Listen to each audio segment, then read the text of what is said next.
जब भारत छोटे छोटे राज्यों में बटा हुआ था, जब हर ओर सत्ता के लिए संघर्ष हो रहा था, तब एक भूमि चुपचाप अपनी ताकत बढ़ा रही थी।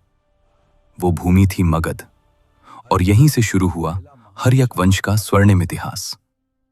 हर्यक वंश का पहला महान शासक था बिंबिसार, एक ऐसा राजा जिसने तलवार से ज्यादा अपनी बुद्धि और कूटनीति से राज्य को बढ़ाया। विवाह संबंधों के जरिए उन्होंने कई राज्यों को अपने साथ जोड़ लिया। उनके शासन में मगध भारत की सबसे शक्तिशाली ताकतों में से एक बन गया। लेकिन सत्ता की चाह कभी-कभी इंसान को अंधा बना देती है। अजातशत्रु, एक पुत्र जिसने सिंहासन के लिए अपने ही पिता को कैद कर लिया। इतिहास गवाह है कि सत्ता के लिए रिश्ते भी कुर्बान हो जाते हैं।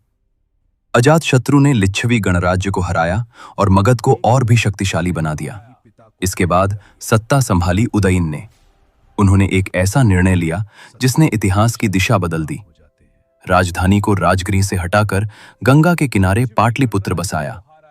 यही शहर आगे चलकर भारत के सबसे बड़े साम्राज्यों का केंद्र बना। लेकिन हर शक्ति का एक अंत होता है। उदयन के बाद आए कई कमजोर शासक, जिनमें न नेतृत्व की शक्ति थी न दूरदर्शिता। राज्य में अराजकता बढ़ने लगी। षड्यंत्र और विश्वासघात ने मगध को अंदर से कमजोर कर दिया।